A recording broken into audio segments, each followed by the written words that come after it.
There are moments in history when the line between law and lawlessness becomes so blurred that you can no longer distinguish the protector from the predator.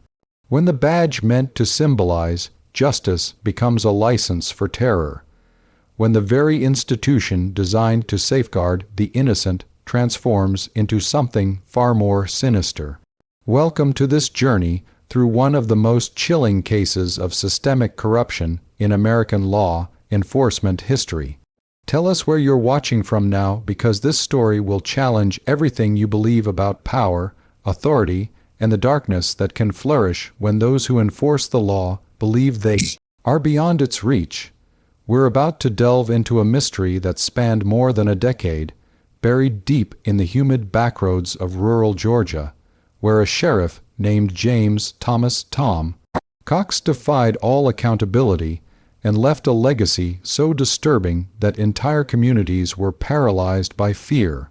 A man who didn't just bend the rules, he shattered them completely. A lawman who made people disappear. It was the year 1973.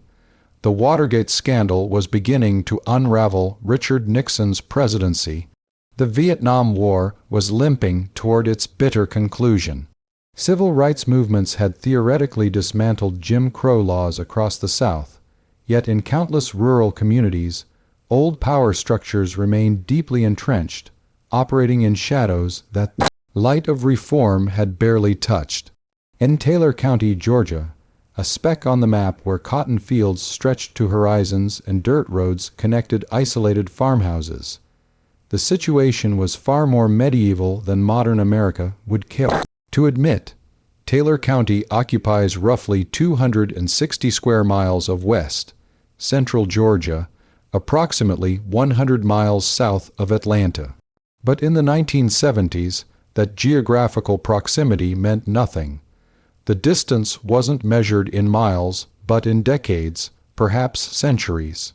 This was Deep South territory, where Spanish moss hung from ancient oak trees like funeral shrouds, where the air itself seemed thick with memory and moisture, where poverty wasn't just an economic condition but a way of life so ingrained that people had stopped imagining alternatives.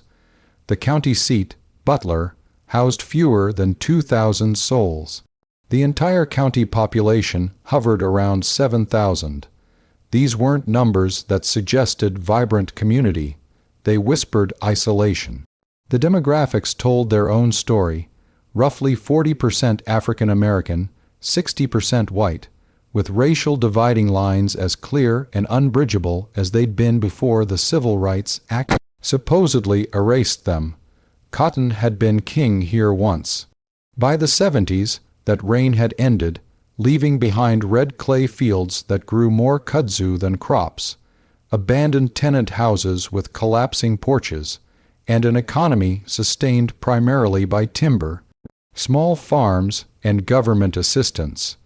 The kind of place where everyone knew everyone's business, or thought they did, where strangers were noticed immediately, where secrets festered in the heat. The physical landscape reinforced the isolation.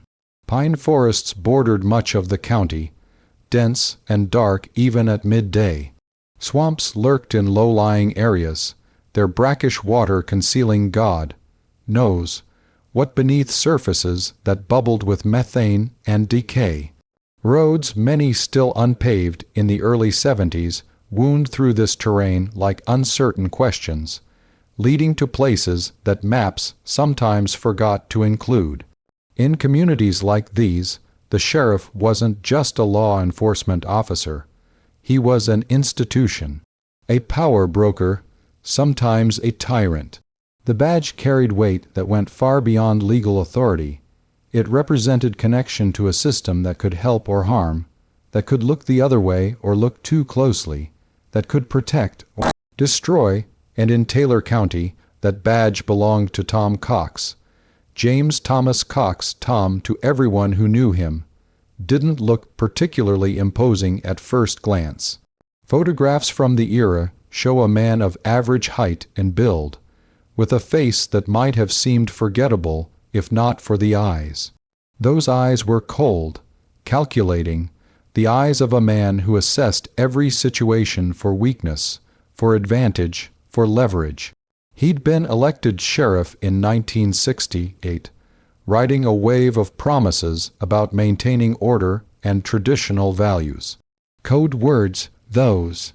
Everyone understood what they meant in a county still seething over desegregation, still resentful of federal interference, still clinging to hierarchies that the outside world had supposedly dismantled. Cox presented himself as a practical man, a businessman, really, who happened to wear a badge. He owned property around the county. He had investments. He understood that sheriff was as much about managing relationships and resources as it was about enforcing laws. Perhaps more so, the Taylor County Sheriff's Department wasn't large. Just a handful of deputies, a small jail, limited resources. But Cox ran it like his personal fiefdom. He hired family members and friends. He fired those who asked too many questions. He cultivated relationships with county commissioners who controlled his budget and thus, conveniently, rarely challenged his decisions. The jail itself was nothing remarkable. A brick building adjacent to the courthouse in Butler, with holding cells that smelled of industrial cleaner struggling to mask older, more organic odors. Bars painted institutional beige, concrete floors, narrow windows that admitted light grudgingly. A place designed for temporary detention while prisoners awaited trial or transfer to state facilities. Temporary detention, that was the key phrase. That was the official function. What actually happened behind those doors would prove to be something else entirely. It started with whispers, rumors, the kind of talk that happened in hushed voices at church socials or across back fences when the topic turned dark. Did you hear about Willie Henderson, arrested for public drunk, never made it to trial? They say he ran off, just left, but his mama swears he wouldn't do that without telling her. What about that boy from up near Reynolds, the one they picked up for stealing that car? Which one? There's been several gone missing after being in that jail. In tight, knit communities, especially poor ones, people disappearing wasn't entirely unusual. Folks moved away seeking work. They fled debts. They escaped bad relationships or worse reputations. Young men particularly had reasons to vanish: trouble with the law, unwanted pregnancies, family conflicts that made staying impossible.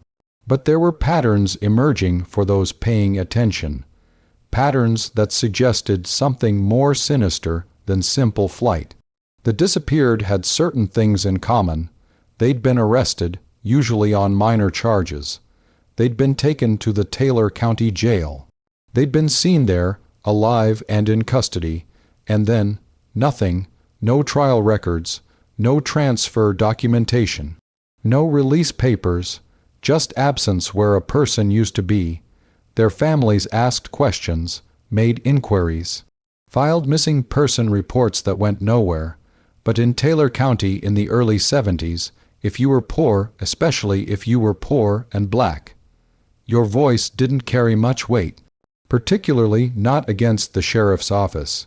He probably just ran off, was the standard response.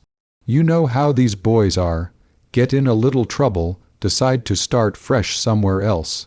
Maybe. Possibly. Except mothers knew their sons. Wives knew their husbands.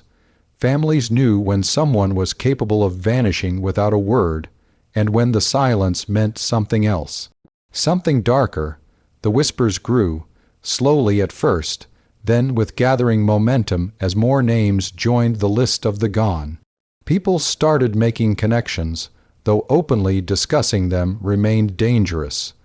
This wasn't the kind of community where you accused the sheriff of wrongdoing without serious consequences. But the disappeared had names, had stories, had people who remembered them. Willie Henderson, 23, arrested in 1970, one for public intoxication. His mother, Bernice, waited for his release, waited for a trial date, waited for any information. When she finally worked up the courage to demand answers at the sheriff's office, she was told her son had been released and must have left town. The records showed a release date, her signature on the paperwork, though she swore she'd never signed anything. Willie had 3 children. He'd never contacted them again. James Wright, 19, picked up for questioning about a stolen vehicle in 1970, too. His girlfriend was pregnant. He'd been talking about getting married, getting a job at the sawmill. According to official records, he'd been released after 2 days. According to his family, they never saw him again. Charles Allen, 31, arrested for getting into a bar fight in 1970. 3. Father of 5. Known around Butler as a hard worker when sober, a mean drunk when not. His wife, Loretta, went to the jail the morning after his arrest with bail money her mother had scraped together. She was told he'd already been released during the night. He never came home. 3 names, 3 families. 3 sets of questions that officials dismissed with bureaucratic shrugs, and implied judgments about the character of the missing men. 3 disappearances that were, officially, not disappearances at all, but there were more, so many more. Understanding how this could happen requires understanding the ecosystem of rural law enforcement in the era before digital records, before oversight committees, before the kind of scrutiny that modern communication would eventually bring. Taylor County operated on systems that were, at best, antiquated. Record keeping was largely paper-based and often sloppy. Arrest logs could be altered. Release forms could be backdated. Documentation could simply disappear from files. If a prisoner was never formally booked, if the arrest was handled as an informal detention, there might be no paper trail at all. The jail wasn't subject to regular inspections. County commissioners who might have provided oversight were often friends or political allies of the sheriff. State authorities rarely involved themselves in local matters unless specifically invited. The few lawyers in the area maintained careful relationships with the sheriff's office, knowing that antagonizing Cox could make their work impossibly difficult. For families seeking answers, the barriers were immense. Hiring a lawyer cost money most didn't have. Filing official complaints meant confronting a system that protected its own. Making too much noise brought attention from the very people you were accusing. And in a small county where the sheriff knew everyone, where his deputies patrolled the roads, where his influence touched every aspect of law enforcement, that attention could be dangerous. And then there was race. In a county where power structures remained deeply segregated despite legal changes, where African American citizens knew from painful experience that justice was rarely blind, the barriers seeking accountability grew exponentially higher. If you were black and poor, reporting that your son or brother or husband had disappeared from the sheriff's custody wasn't just fighting the system. It was challenging an order that had centuries of violence backing it up. It was risking retaliation not just against yourself, but against your entire family. It was inviting the kind of attention that could cost you your job, your home, your safety. So people stayed quiet. They grieved privately. They whispered among themselves, but rarely spoke loudly enough for anyone outside their communities to hear. And Tom Cox continued operating with impunity, protected by systems designed to insulate him from accountability, surrounded by deputies who either participated in or willfully ignored what was happening, answerable essentially to no one. The infrastructure of silence was complete, thorough, seemingly impenetrable. But systems built on secrets have a weakness. Pressure builds. Eventually, something breaks. The turning point came not from official channels, but from persistence. From families who refused to accept convenient explanations. from a handful of people who started connecting dots that authorities insisted didn't form a pattern. One of those people was Dolores Jordan. Dolores was a schoolteacher in Butler, a woman in her late 40s who'd spent her entire life in Taylor County. She taught 8th grade English, attended First Baptist Church every Sunday, and was known around town as someone who kept to herself but noticed everything. She had what old folks called a mind like a steel trap. Information went in and stayed there, organized and accessible. In the spring of 1974, one of her former students, Marcus Webb, was arrested for driving without a license.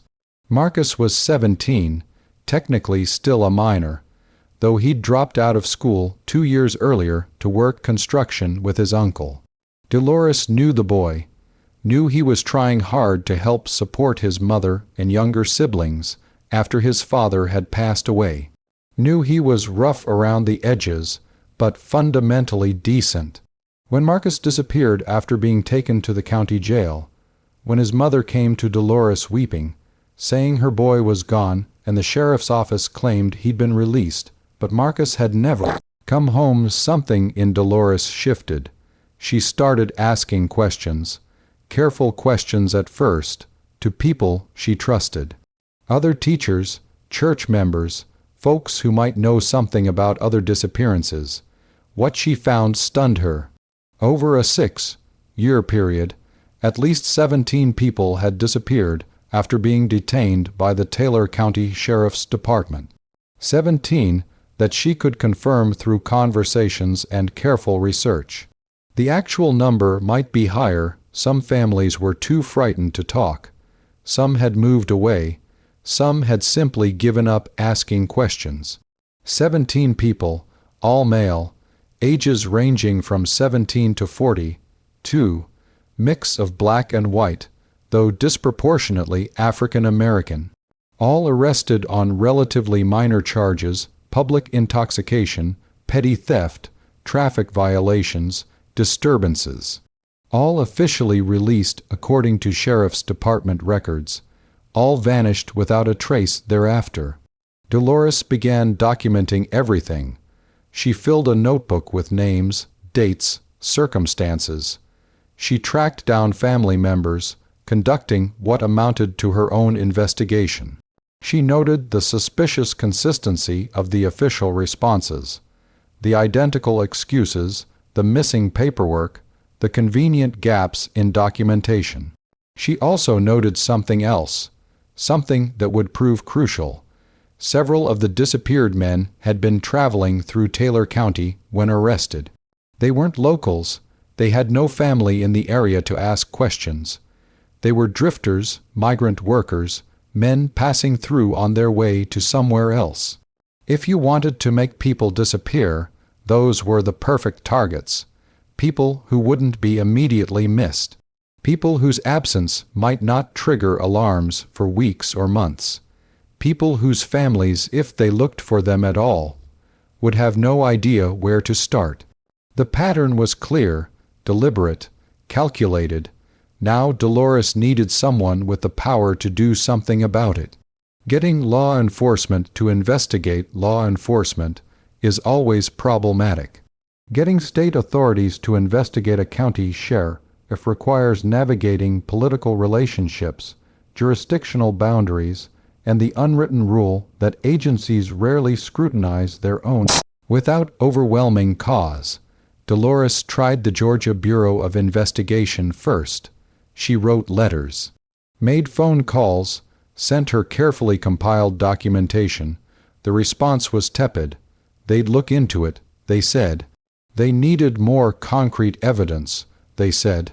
They reminded her that people disappearing after release from custody didn't necessarily indicate wrongdoing. These were adults, free to go where they pleased. She contacted the FBI. Jurisdictional issues, they explained. Unless she could demonstrate federal crimes, civil rights violations, kidnapping across state lines, local law enforcement matters were state concerns. She reached out to journalists. A few showed initial interest, but stories about missing people in rural Georgia, people with arrest records and complicated backgrounds, people who might have simply left town of their own accord, those stories didn't generate headlines, not when there was Watergate to cover, not when the economy was stumbling and gas lines stretched for blocks. For 6 months, Dolores pushed against walls that refused to move. She might have given up. Many would have. But in November 1974, 2 things happened that changed everything. First, another young man disappeared under circumstances too suspicious to ignore. Billy Carter, no relation to the Georgia governor, was a 22-year-old white college student from Atlanta. He'd been driving through Taylor County on his way to visit his girlfriend at Auburn University when he was pulled over for speeding. His roommate, who'd been following in another car, watched the arrest happen, watched Billy get put in the patrol car, followed at a distance to the jail in Butler. Billy's roommate, a young man named Richard Moss, waited outside the jail for hours. When Billy didn't emerge, Richard eventually approached the building, asking about his friend. He was told Billy had been processed and released hours ago. Must have gotten a ride with someone, they suggested. But Billy never arrived at his girlfriend's apartment, never returned to Atlanta, never contacted his family. This time, the missing person had resources. Billy's father was an attorney in Atlanta with connections. When his son vanished, he didn't accept bureaucratic runarounds. He hired private investigators. He filed complaints with every agency he could think of. He made noise. He also found Dolores Jordan. The second thing that happened was that someone from inside the sheriff's department started talking. Deputy Wesley Wes Hampton had worked for Tom Cox for 3 years. He was 28, married, father of a 1-year-old daughter. He'd grown up in Taylor County, had been a decent high school football player, had done a stint in the Army before returning home. Being a deputy was supposed to be stable work, respectable, a career he could build on. What he'd witnessed had been eating at him for months. Years, really, but the corrosion had accelerated recently. He drank more, slept less, started avoiding his wife's eyes when she asked about his day. Wes knew what was happening in that jail. He'd seen things, been present for things. Not participated directly. He told himself that distinction mattered, though in quiet moments he knew better. But complicit through silence, through following orders, through fear of what speaking up would cost him. The fear was justified. Tom Cox didn't tolerate disloyalty. Deputies who asked too many questions found themselves reassigned to the worst shifts, harassed until they quit, or in one case, charged with theft from the evidence room on manufactured evidence. Cox controlled the county. Crossing him meant destruction, but Wes had a daughter now.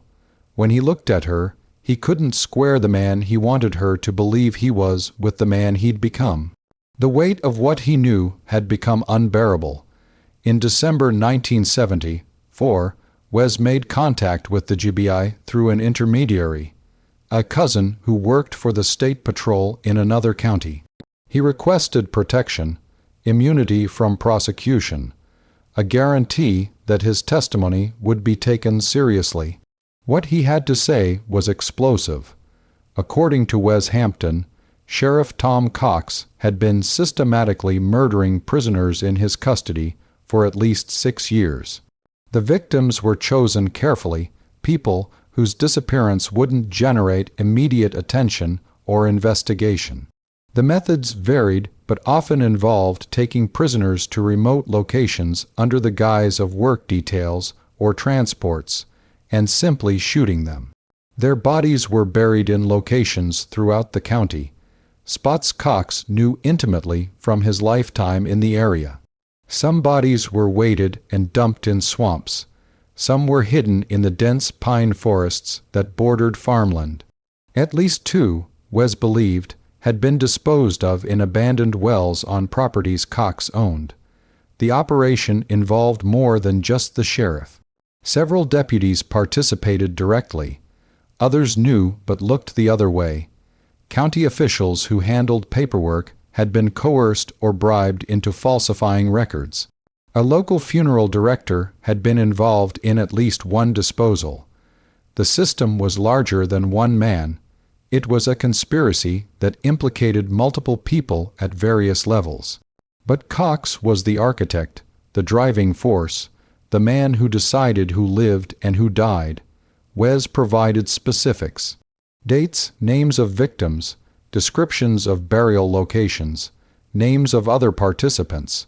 The testimony was detailed enough to be credible, disturbing enough to demand action. In January 1975, the GBI quietly opened a formal investigation into Sheriff Tom Cox and the Taylor County Sheriff's Department.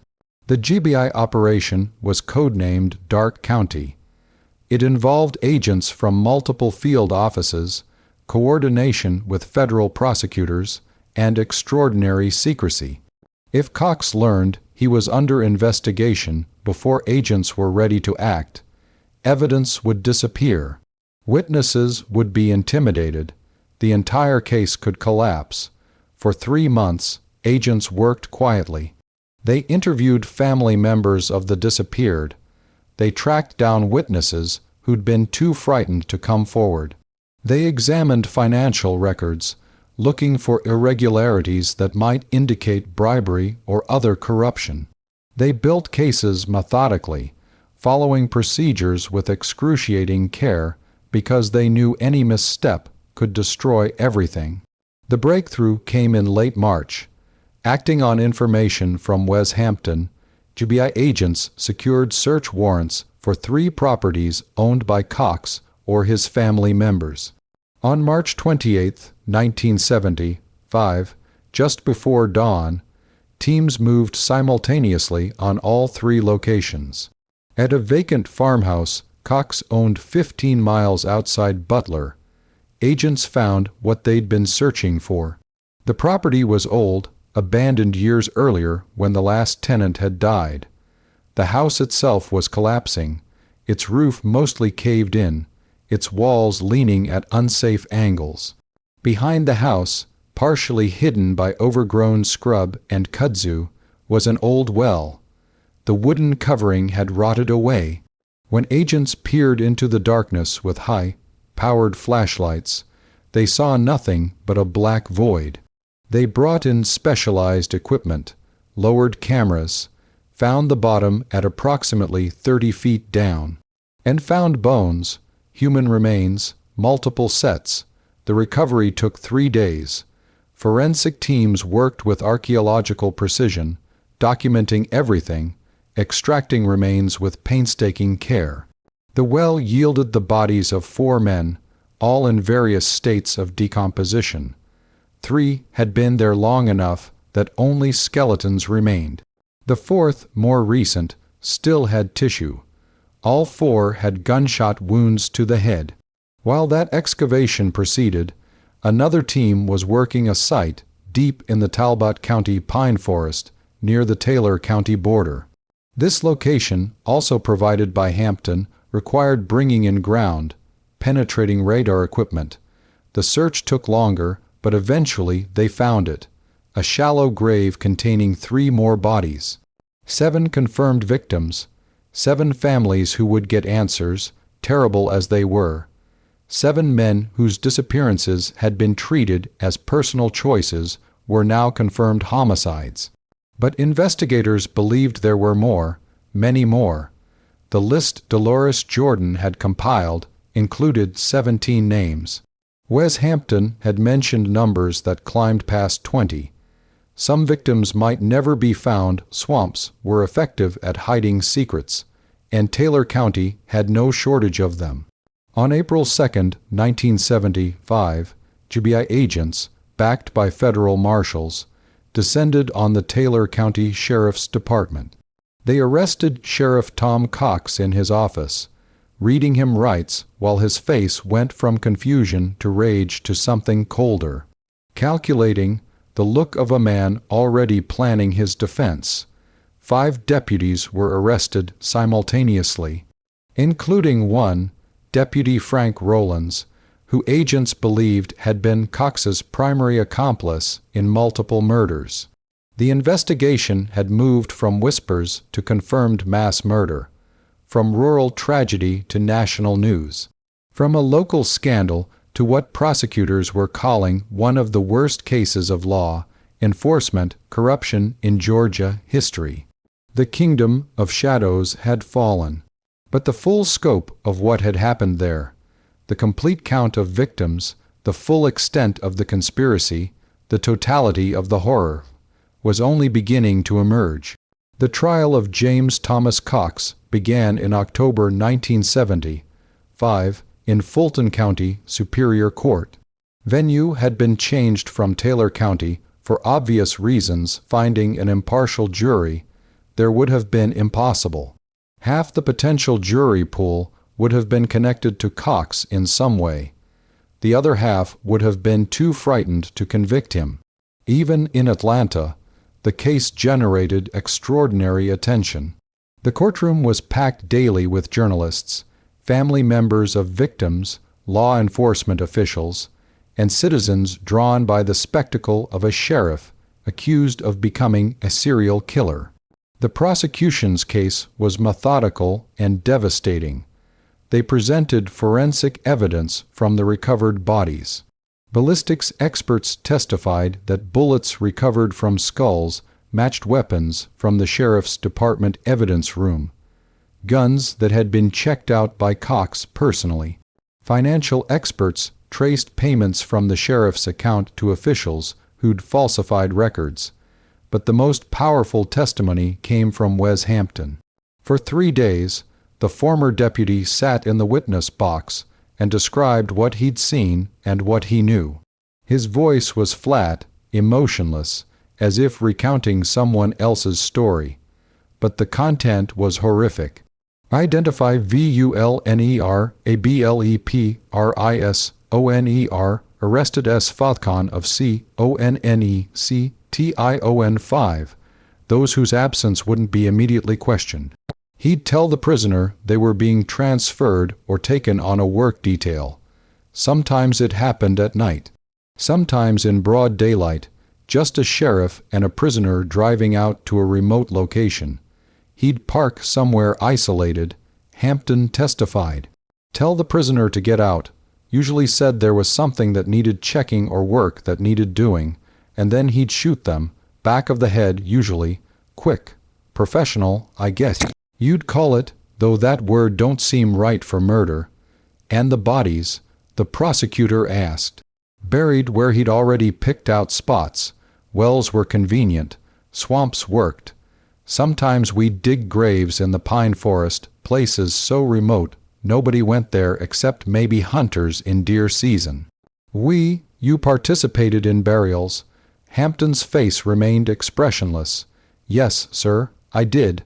To my shame, I did. Why? For the first time, emotion cracked through. Because I was scared. Because Cox made it clear, you were with him or you were against him.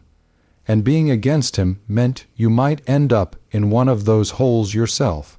The defense attempted to paint Hampton as the actual killer, seeking immunity by blaming his superior. But the forensic evidence didn't support that theory. Neither did testimony from other witnesses who described Cox's control over his department, his volatile temper, his casual discussions of making problems disappear. A former inmate testified about hearing gunshots while on work detail, seeing Cox return alone when he'd left with another prisoner hours before.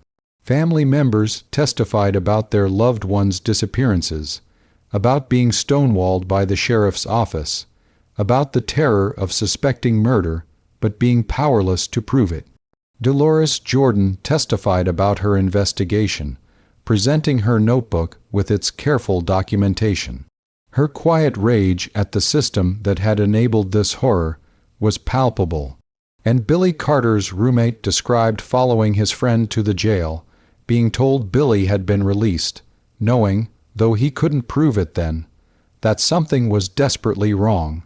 The defense's case was weak.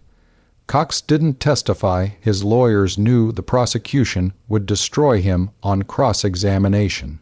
Instead, they argued reasonable doubt, suggesting the bodies might have been buried by someone else, that the evidence against Cox was circumstantial, that the prosecution was relying too heavily on the testimony of admitted accomplices seeking deals.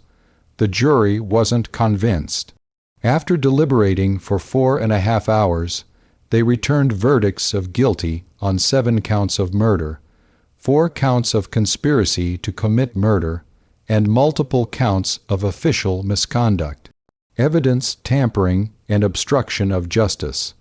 The presiding judge, Benjamin Wallace, addressed Cox directly before sentencing.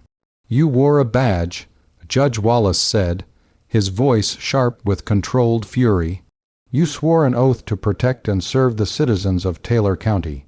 Instead, you became a predator who used the authority of your office to hunt human beings. You didn't just break the law. You corrupted the very institution meant to uphold it. You didn't just take lives. You destroyed families, traumatized communities, and betrayed every principle of justice." He sentenced Cox to 7 consecutive life terms. Deputy Frank Rowlands received similar sentencing. 3 other deputies were convicted of lesser charges and received sentences ranging from 10 to 25 years. Tom Cox was 50, 2 years old. He would never leave prison. The conviction of Tom Cox didn't end the story. In many ways, it was just the beginning of a different kind of pain. Recovery efforts continued for months after the trial. Additional bodies were found, bringing the confirmed victim count to 11, but investigators believed the true number was higher, likely much higher. Some victims might have been buried in locations known only to Cox, who refused to cooperate with authorities. Some might have been disposed of in ways that made recovery impossible. For families, the discoveries brought closure mixed with anguish. Knowing what happened to their loved ones answered terrible questions, but opened wounds that had scarred over with uncertainty. They could hold funerals now. They could grieve properly. But they also had to face the reality of how their sons, brothers, husbands, fathers had died murdered by the very people who were supposed to protect them. Financial compensation was pursued through civil suits against Taylor County. The county had to settle multiple cases, payouts that strained its already limited budget. Insurance policies didn't cover criminal acts by officials, meaning taxpayers bore the cost of Cox's crimes. The entire sheriff's department was essentially dissolved and rebuilt. A new sheriff was appointed, then elected, a man from outside the county who spent years trying to restore credibility to an institution that had been thoroughly corrupted. It was slow, painful work.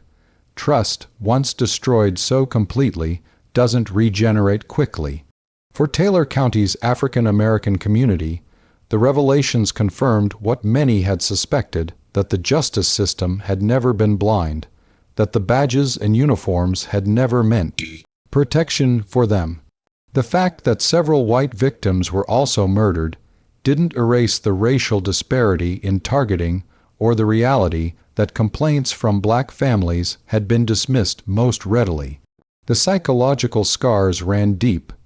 People who'd been incarcerated in that jail, who'd survived encounters with Cox and his deputies, lived with trauma that therapy and time never completely healed. Children who'd lost fathers grew up with absence and anger. Communities remained fractured, distrustful of law enforcement in ways that decades couldn't fully repair. Wes Hampton, the deputy who'd finally broken the silence, lived under a different name in a different state. His testimony had been crucial, but his immunity deal didn't purchase peace. He'd been complicit in horrors that immunity from prosecution couldn't absolve. How he lived with that knowledge was between him and whatever grace he could find. Dolores Jordan continued teaching for another 15 years before retiring. She never spoke publicly about her role in the investigation beyond her trial testimony.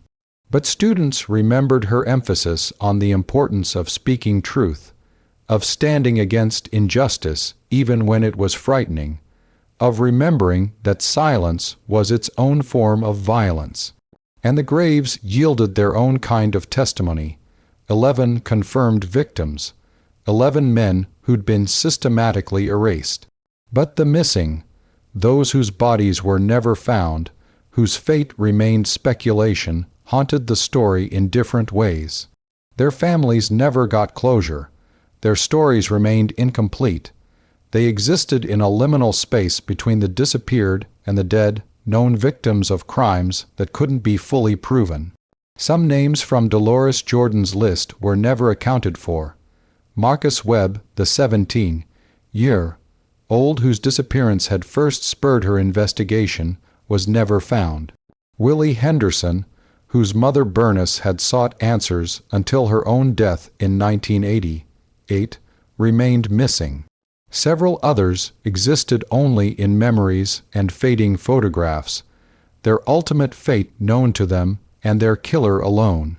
Even now, decades later, questions persist about Tom Cox and the murders in Taylor County.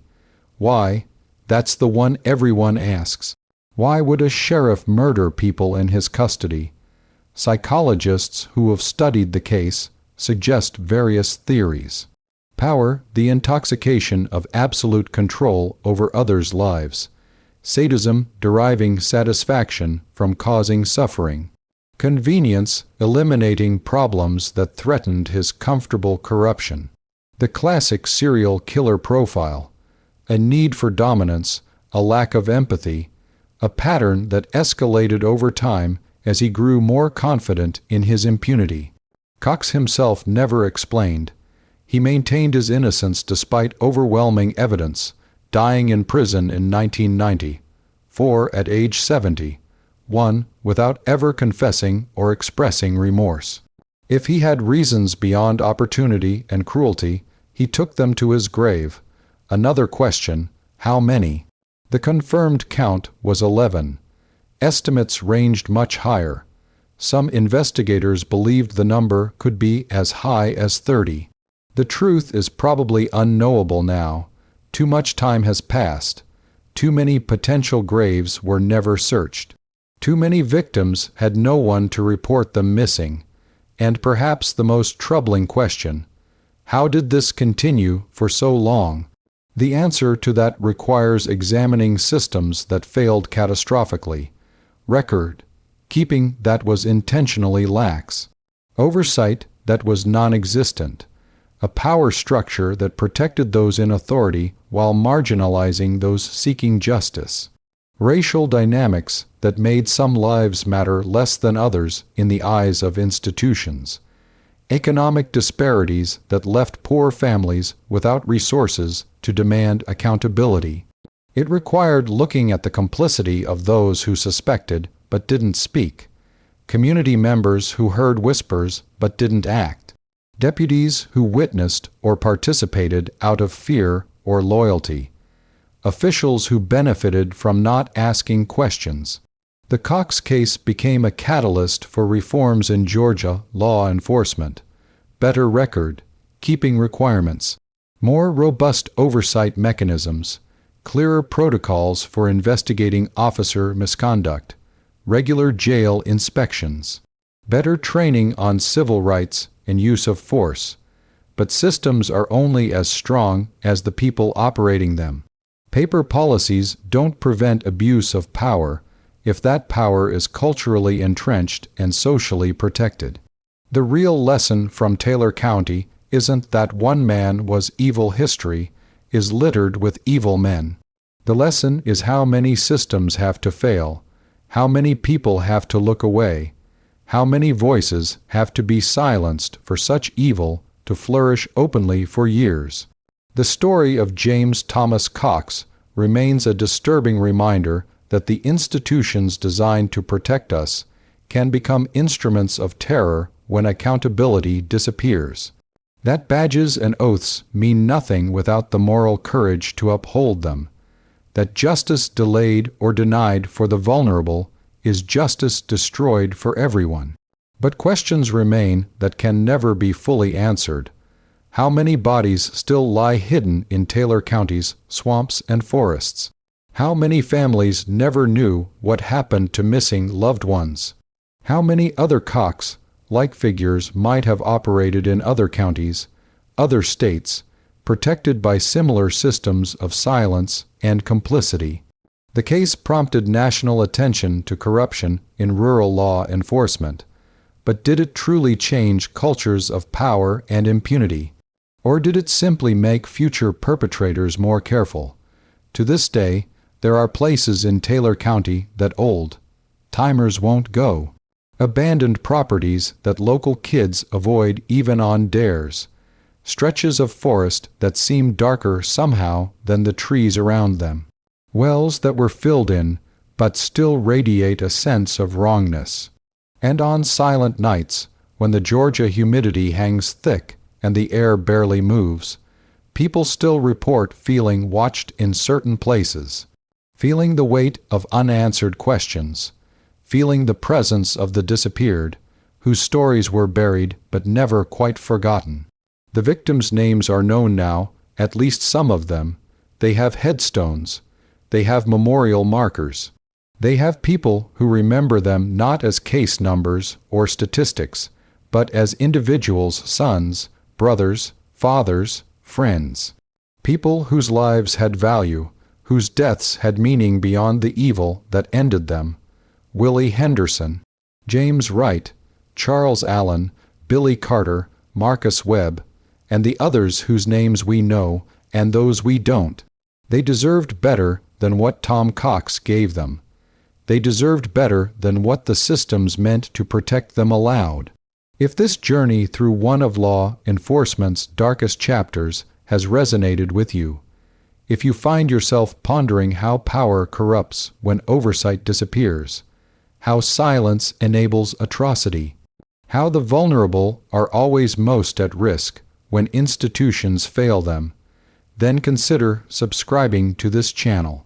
There are many more stories waiting to be told, mysteries buried in time that deserve to be examined, voices that were silenced but need to be heard. These aren't just historical curiosities, they're lessons about human nature, institutional failure, and the eternal struggle between justice and its corrupted shadow.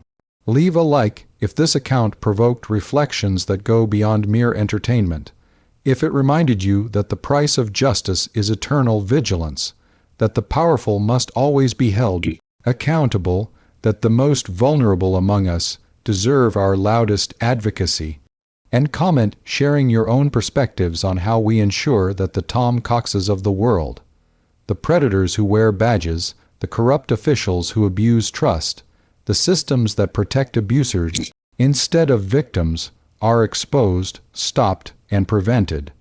Because the greatest horror isn't that evil exists. It's that evil often flourishes with our permission, through our inaction, because our silence tells abusers that we've accepted their darkness as inevitable. The disappeared of Taylor County can't speak for themselves, but we can speak for them. We can remember them. We can demand the accountability that might have saved them. Until next time, remember, darkness only rules where light refuses to shine.